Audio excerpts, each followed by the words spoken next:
हाय, hello, नमस्कार. Welcome to my new blog. तर मी आज करणार आहे माझ्या किचनचा मेकओव्हर सोबतच थोडी डस्टिंग. आम्ही खरं म्हणजे तर आम्ही आज करणार आहे, आमची जी रॅक होती ती खूप मोठी आहे. त्यामध्ये डब्बे वगैरे सर्व बसतात, भांडे वगैरे. पण त्याला आज आम्ही कट करणार आहे.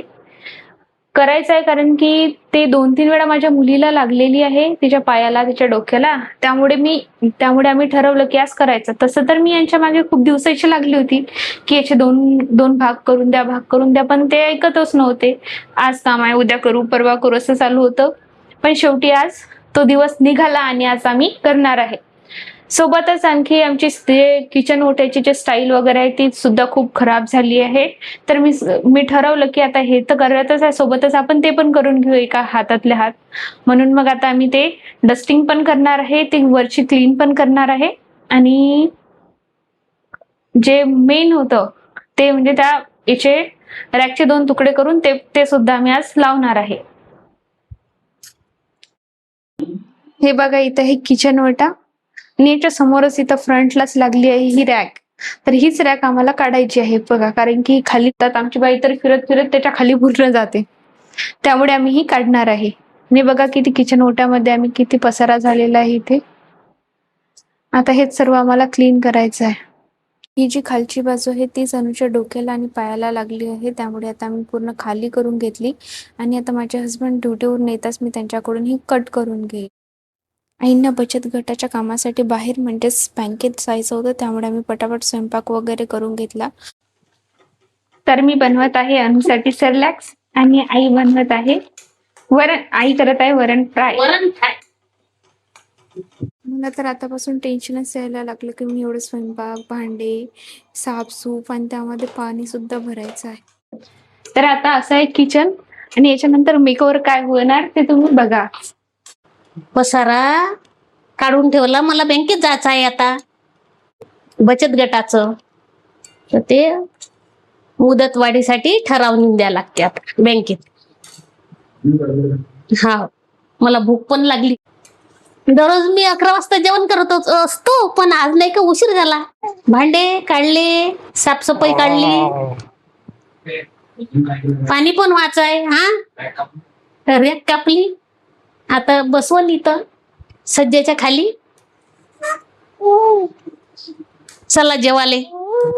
मी आताच आमचं जेवण पूर्ण केलं आणि लगेच अनुला जेवायला दिलं, कारण की तिचं जर थोडं पोट भरलं असलं तर ती शांत तरी बसते, नाहीतर खूपच रडत असते. त्यामुळे तिला पण पटकन जेवायला देऊन दिलं. लहानपणच किती छान असतं ना, मस्त जेवायचं, खेळायचं, झोपायचं, कोणी उठ म्हणत नाही, कोणी बस म्हणत नाही. आणि आता तर आपल्याला कामच संपत नाही, आपल्याला थोडा आराम सुद्धा मिळत नाही. म्हणूनच तर कवी सुरेश वाडकर म्हणून गेले, लहानपण देगा देवा मुंगी साखरेचा रवा. काम कमी होते म्हणून लगेच हिला पॉटी पण आली. असल्यामुळे आम्हाला थोडा वेळच लागला, त्याच्यातच खूप वेळ गेला. त्यामुळे आता थोडं लेट झालेलं आहे. आता सोनूचं जेवण झालं. आता हे भांडे वगैरे उचलून घेते मी. हे पण आम्ही पूर्ण जमा करून ठेवतो झाडांना टाकायसाठी. इकडे भांडे सुद्धा खूप सारे जमा झालेले आहे घासायला. आईंच्या मैत्रिणी आल्या आणि त्या सुद्धा निघाल्या बँकेत जायला. त्या बँकेसोबतच तिकडे मंदिरात सुद्धा जाणार आहे, त्यामुळे त्यांना तर उशीरच होणार आहे. आई तर गेल्या, आता मी लागली आपल्या मिशनवरती. पटापट घासपूस करून घेतलं. आणि मला घरात धूळ वगैरे किंवा कचरा वगैरे असलेला बिलकुल आवडत नाही, कारण की त्यामुळे आता मुंग्या, माशा वगैरे खूप होतात ना.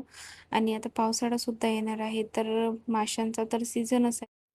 त्यामुळे मला वाटलं की हे पाऊस वगैरे यायच्या आधीच आपण हे क्लिनिंग वगैरे केलेलं खूप छान, कारण की नंतर तर पावसामुळे आपण काही करूच शकत नाही. मी नेहमी फक्त त्या गॅसच्या वरची स्टाईल पुसत असते, पण आज म्हटलं की आज डीप क्लिनिंग करूया, पूर्ण पुसून घेऊया, कारण की मला 1-2दा मुंग्या वगैरे दिसल्या होत्या.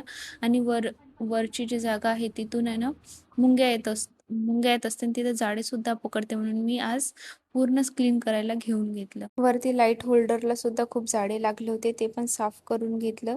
त्यानंतर सिंक वगैरे साफ केला. अनुला तर काही झोप येतच नव्हती, त्यामुळे तिने स्पून घेतले आणि खेळत होती आणि बघत होती तिची मम्मा काय करत आहे. तर मी इकडे माझं काम करत होते आणि तिकडे अनु खेळत होते, आणि मला भीती सुद्धा वाटत होतं की आणखी ती पडली वगैरे तर तिच्या डोक्याला वगैरे लागल, म्हणून ती पुन्हा पुन्हा तिच्याकडे पण बघावं लागत होतं. नाही पूर्ण लक्ष कामात लागत होतं, नाही पूर्ण तिच्याकडे. एकदा पूर्ण साबणाने घासून घेतलं आणि आता पुन्हा डबल स्वच्छ पाण्याने पुसून घेत. त्यातल्याच त्यात नळ सुद्धा आले. आता पाणी सुद्धा भरायचं आहे म्हणून म्हटलं की आता हातातल्या हातात आहे इथंच रॅक, तर हिला सुद्धा इथंच लावून देते. पटकन ती रॅक सुद्धा लावून घेतली तिच्या तिथे, म्हणजे नंतरचं काम तरी कमी होईल. आधी पाणी भरून घेतलं, कारण की आमची नळ सुद्धा कधी जाईल सांगता नाही. पण ज्या दिवशी आम्ही पाणी भरलं नाही लवकर त्या दिवशी नळ जाते, आणि ज्या दिवशी पाणी भरलं त्या दिवशी नळ दिवसभर राहते. म्हणून आधी पाणी भरून घेतलं आणि आता लागली मी माझ्या पुढच्या कामाला. आधी मी ओट्याच्या खालचं साफ करून घेतलं, कारण की तिथे लावायची होती मला खाली एक रॅक. त्यामुळे आधी ते साफ स्टार्टिंगला तर मला वाटलं की ती खालीवरच कट केली, पण तिची बाजू चेंज करून लावायची होती, कारण की ओटाच थोडा खालीवर होता. मी समोरच्या बाजूला बघत होती, तर आता मला तिथं खूपच छान वाटत होतं, कारण की ती पूर्ण खाली झाली होती. घरचं किचन जर क्लीन असलं तर आपल्याला तिथं सुद्धा वाटत काम होती. करायला सुद्धा त्यामुळे छान वाटतं, छान प्रसन्न वाटलं. आणि वाटतं. आपल्या त्यामुळे महिलांचा मला किचन हे दिवसातील नेहमी बराच वेळ क्लीनच किचन आवडतं. मध्ये जातो, त्यामुळे किचन आता क्लीन झोपली नीट असल्यामुळे आता नेटकं मला असं वाटत छान होतं की वाटतं. ती उठायच्या आधी पटापट सर्व काम वगैरे झालं पाहिजे. त्यामुळे मी लवकरात लवकर भांडे वगैरे लावायला घेतले. तर ही रॅक लावायची आहे. तर ही रॅक इथे फिट करायची आहे आम्हाला. म्हणजे तर इथं आहे आमचा गॅस. इथे आमचे पाण्याचे भांडे वगैरे राहतात, माठ वगैरे, गुंड वगैरे. आणि इथे आहे आमचा सिंक. आणि या सिंकच्या वरतीच आम्ही लावणार आहे रॅक. म्हणजे जसं की इथं भांडे घासले की आपल्याला पटकन वरती ठेवता येईल. म्हणजे एक काम सुद्धा कमी होईल का भांडे घासले भांडे लावायचं. म्हणून मग आता डायरेक्ट घासले की वरती त्याच्यावर ठेवून देता येईल. आणि दिसायला पण छान दिसेल. इकडली जागा सुद्धा आमची रिकामी झाली. त्याच्याने मग आता इथे भांडे लावले, खाली एक रॅक झाली, म्हणजे आमची इथं जेवायला वगैरे बसायला सुद्धा जागा होईल. आणखी बाईला सुद्धा आम्ही जेवता जेवता आमची अनु आहे ती सुद्धा इथं खेळू शकेल. आता बघूया कसा लुक येते, तर छान दिसते की कसं दिसते. छान तर दिसायलाच हवं, दिसेलच म्हणा. तर चला मग आपण बघूया आता कसं दिसते. तर आता चला मी लावून बघते ते रॅक. स्टार्टिंगला मी मेजरमेंट घेते, त्या चित्रांमध्ये थोडस साईन करते आणि बघते कसं होते. तर माझ्या हातात तर काही थांबतच नाहीये ही रॅक. तुम्ही बघितलंच आता, मी तर प्रयत्न करून बघितले, पण माझ्याच्यानं काही जमत नाहीये ते हे. माझ्याकडून काही जमत नाही आहे. त्यामुळे आता अनुच्या बाबाचीच मदत घ्यावी लागणार. आताच ते ड्युटीवरून आले आणि आराम करत आहे. मला त्रास तर द्यायचा नाहीये त्यांना, पण आता काही करू पण शकत नाही. त्यामुळे आता त्यांचीच मदत घ्यावी लागेल. आता अनु पण झोपेतून उठलेली आहे. तुम्ही बघू शकता की अनु सुद्धा झोपेतून उठले आहे आणि खेळत आहे. पण ती खेळत तर काही नाही आहे, रडतच असल्यामुळे आता पहिले तिला बघावं लागेल आणि यांना थोडं कामी लावावं लागेल. आता मी अनुच्या बाबाला कामी लावलेलं आहे. त्यांनी पहिल्यांदा टेपनी मोजून घेतलं आणि आता छिद्र पाडत आहे. कोणती मशीन म्हणतात त्यांना? ड्रिल. हा, ड्रिल मशीनने छिद्र पाडत आहे. अनु सुद्धा काही राहत नव्हती, त्यामुळे मला आता तिला पकडायला लागलं. माझी ड्युटी अनुकडे आणि मी माझी ड्युटी दिली.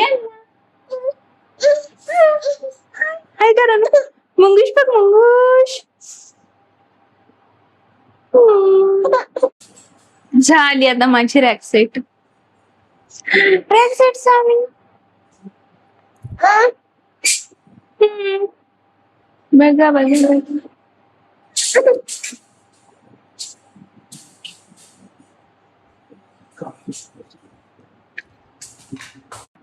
आमचं एक मिशन फेल गेलेलं आहे. आता डबल दुसऱ्या ठिकाणी लावणार आहे.